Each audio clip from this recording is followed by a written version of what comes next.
ICC women's world cup 2025 India women's வந்து Australia women's 3 wicket வித்தியாசத்தில் வீழ்த்தி பாயிண்ட்ஸ் டேபிள்ல பக்காவா நம்பர் 1 இடத்தை வந்து பிடிச்சிருக்காங்க. இதுலயும் குறிப்பா சொல்லணும் அப்படின்னு வந்து பாத்தீங்கன்னா எலிசா ஹீலியோட அதிரடி பேட்டிங் பெர்ஃபார்மன்ஸ் இந்தியாவுக்கு ஒரு அச்சுறுத்தல் பேட்டிங் பெர்ஃபார்மன்ஸ் இருந்தது. 142 ரன் போட்டு பொழந்து கட்டினாங்க இந்தியாவோட பவுலிங் யூனிட்டை. அது மட்டும் இல்லாமல் இந்தியாவோட அந்த ரன் வேகத்தை கண்ட்ரோல் பண்ணது ஆனபல் சதர்லாண்டு.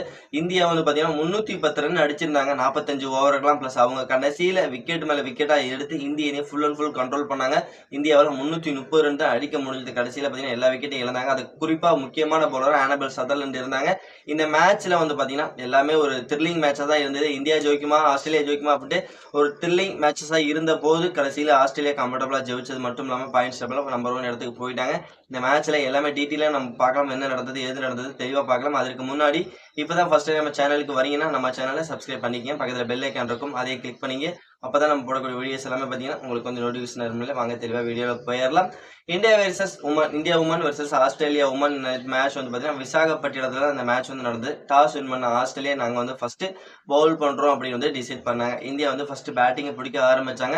எப்பவுமே இந்தியா இந்த வேர்ல்டு கப்ல கடந்த ஒரு 3 மேட்ச் நீங்க எடுத்து பாத்தீங்கன்னா தெரியும். பிளஸ் இந்தியாவோட பேட்டிங் சுமாரா இருந்தது. எஸ்பெஷலி டாப் ஆர்டர் சொதப்பியிருக்காங்க, பிளஸ் மிடில் ஆர்டர் சொதப்பியிருக்காங்க. லோயர் ஆர்டர் தான் கொஞ்சம் நல்ல ஒரு பர்ஃபார்மன்ஸ் இந்திய அணிக்கு கொடுத்துருக்காங்க. ஆனா அதற்கு மாறுபட்ட விதமா இன்னைக்கு டாப் ஆர்டர் வேற லெவலா வந்து கலக்கியிருக்காங்கன்னு சொல்லும். எஸ்பெஷலி பிரதிகா ராவல் அண்ட் சுமித்தி மந்தானா 2 பேரும் இந்திய நல்ல ஒரு பார்ட்னர்ஷிப்ங்கிறது இன்னைக்கு வந்து போட்டாங்க. 25 ஓவருக்குலாம் பாத்தீங்கன்னா 150ங்கிற ஒரு பெரிய ஸ்கோரை வந்து செட் பண்ணாங்க. அதுவும் நோ லாஸ், ஒரு விக்கெட் கூட விடாம சூப்பரான ஸ்கோரை வந்து அடிச்சாங்க. ஆஸ்திரேலியாவோட பவுலிங் யூனிட்டை வந்து பாத்தீங்கன்னா போட்டு நொறுக்கி எரிஞ்சாங்கன்னே சொல்லும். அப்படிப்பட்ட சூழ்நிலை அந்த பார்ட்னர்ஷிப்பை மறுபடியும் வந்து உடைச்சாங்கன்னு சொல்லும். சுமிர்த்தி மந்தானா 80 ரன்ல ஃபெவிலியன் அடி திரும்பினாங்க. அதுக்கு பின்தொடர்ந்து பிரதிகா ராவலும் பாத்தீங்கன்னா 75 ரன்ல அவங்களும் ஃபெவிலியன் அடி திரும்பினாங்க.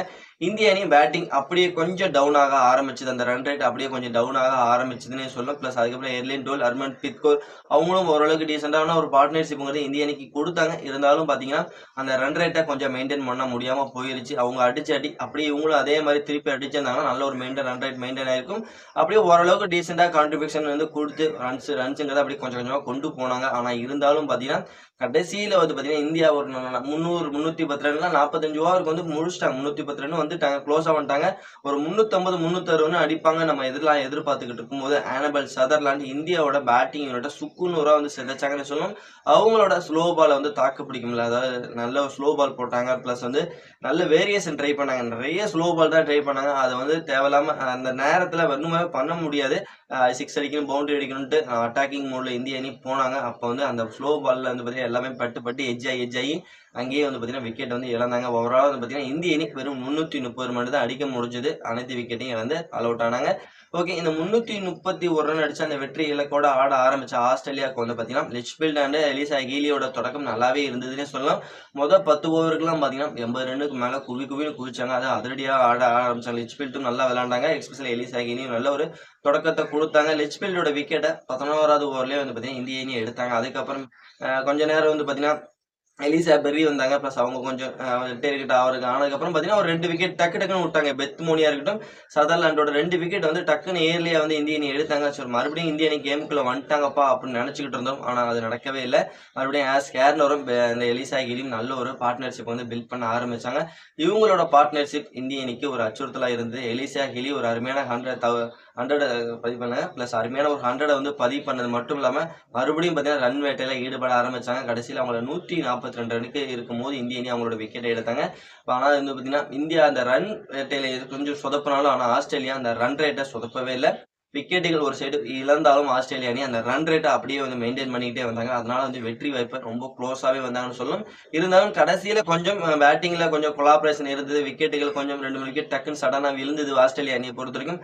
இருந்தாலும் லாஸ்ட்ல எலிசா பெர்ரி இருந்துகிட்டு நான் வந்து மேட்சை முடிச்சு கொடுக்குறேன்னு கடைசியில மேட்சை முடிச்சு கொடுத்தாங்க. ஒரு ஓவர், அதாவது 6 பால் மீதம் இருக்கும்போது இந்திய அணிக்கு அந்த வெற்றியிலிருந்து பறிச்சு அவங்க வந்து யூஸ் பண்ணிக்கிட்டாங்க. 3 விக்கெட் வித்தியாசத்துல ஆஸ்திரேலியா வெற்றியை பதிவு பண்ணது மட்டும் இல்லாம பாயிண்ட்ஸ் டேபிள்ல வந்து பாத்தீங்கன்னா நம்பர் 1 பொசிஷனுக்கு போயிட்டாங்க. ஆல்மோஸ்ட் நம்பர் 1 பொசிஷனா இருந்தாங்க. இப்போ வந்து 7 பாயிண்ட் எடுத்து நம்பர் 1 பொசிஷன்ல அவங்க வந்து தக்க வச்சுட்டே இருக்காங்கன்னு சொல்லும் ஃப்ரெண்ட்ஸ். ஆஸ்திரேலியாவுக்கு எதிராக இந்திய அணி இந்த வேர்ல்டு கப்ல 2வது தோல்வி தழுவுறாங்க. போன மேட்ச் வந்து சவுத் ஆப்பிரிக்கா அகேன்ஸ்டா ஒரு தோல்வி தழுவுனாங்க. அதுக்கப்புறம் வந்து பாத்தீங்கன்னா இப்போ ஆஸ்திரேலியா அகேன்ஸ்டா ஒரு தோல்வி தள்ளியிருக்காங்க. ஸ்ரீலங்கா பாகிஸ்தான் கூட வெற்றி பெற்று 2 வெற்றியை பெற்று அதுக்கப்புறம் 2 தொடர் தோல்வியோட இந்த வேர்ல்டு கப்ல இருக்காங்க. பிளஸ் இந்திய அணி இப்ப இருந்தாலும் 3வது இடத்துல தான் இருக்காங்க 4 பாயிண்டோட. இது பத்தாது, இனி இருக்கக்கூடிய மேட்சஸ் எல்லாமே சவாலா இருக்கக்கூடிய மேட்சஸ் தான். இந்திய அணியை பொறுத்தவரைக்கும் இங்கிலாந்து, நியூசிலாந்து அப்படின்ட்டு நல்ல ஒரு டஃப்பான டீம் கூட தான் மறுபடியும் விளையாட போறாங்க. இப்படியே போயிட்டு இருந்தா இந்திய அணியால வேர்ல்டு கப் ஃபைனல், செமிஃபைனல் வரது ரொம்ப வாய்ப்பா இருக்கு, ரொம்ப கஷ்டமா போயிடும். பவுலிங், பேட்டிங் ரெண்டுமே இன்னும் கொஞ்சம் இம்ப்ரூவ் பண்ணா மட்டும்தான் வந்து பாத்தீங்கன்னா இந்திய அணியால கொஞ்சம் வேர்ல்டு கப் செமிஃபைனல் வரைக்கும் போற முடியும். பிளஸ் அதுக்கப்புறம் வந்து செமிஃபைனல் வந்துட்டாங்கன்னா ஈஸியா நமக்கு ஃபைனல் வரக்கு வாய்ப்பு அதிகமாகவே இருக்கு. இந்திய அணியை பொறுத்த வரைக்கும் இந்த ஒரு தோல்வியை பத்தி நீங்க என்ன நினைக்கிறீங்க, ஆஸ்திரேலியாவோட இந்த வெற்றியை பத்தி நீங்க என்ன நினைக்கிறீங்க அப்படிங்கறதையும் நம்மளோட கமெண்ட் செக்ஷன்ல கமெண்ட் பண்ணிருங்க. மறக்காம நம்மளோட சந்திர சிக்ஸர் யூடியூப் சேனல் சப்ஸ்கிரைப் பண்ண மறந்துறாங்க. சப்ஸ்கிரைப், லைக் பண்ணி ஷேர் பண்ணி உங்க சப்போர்ட்டிங் ஆதரவையும் கொடுத்தீங்கன்னா ரொம்ப ரொம்ப யூஸ்ஃபுல்லா இருக்கு நண்பர்களே. நம்ம வந்து நெக்ஸ்ட் வீடியோ பண்ணலாம். Bye bye friends.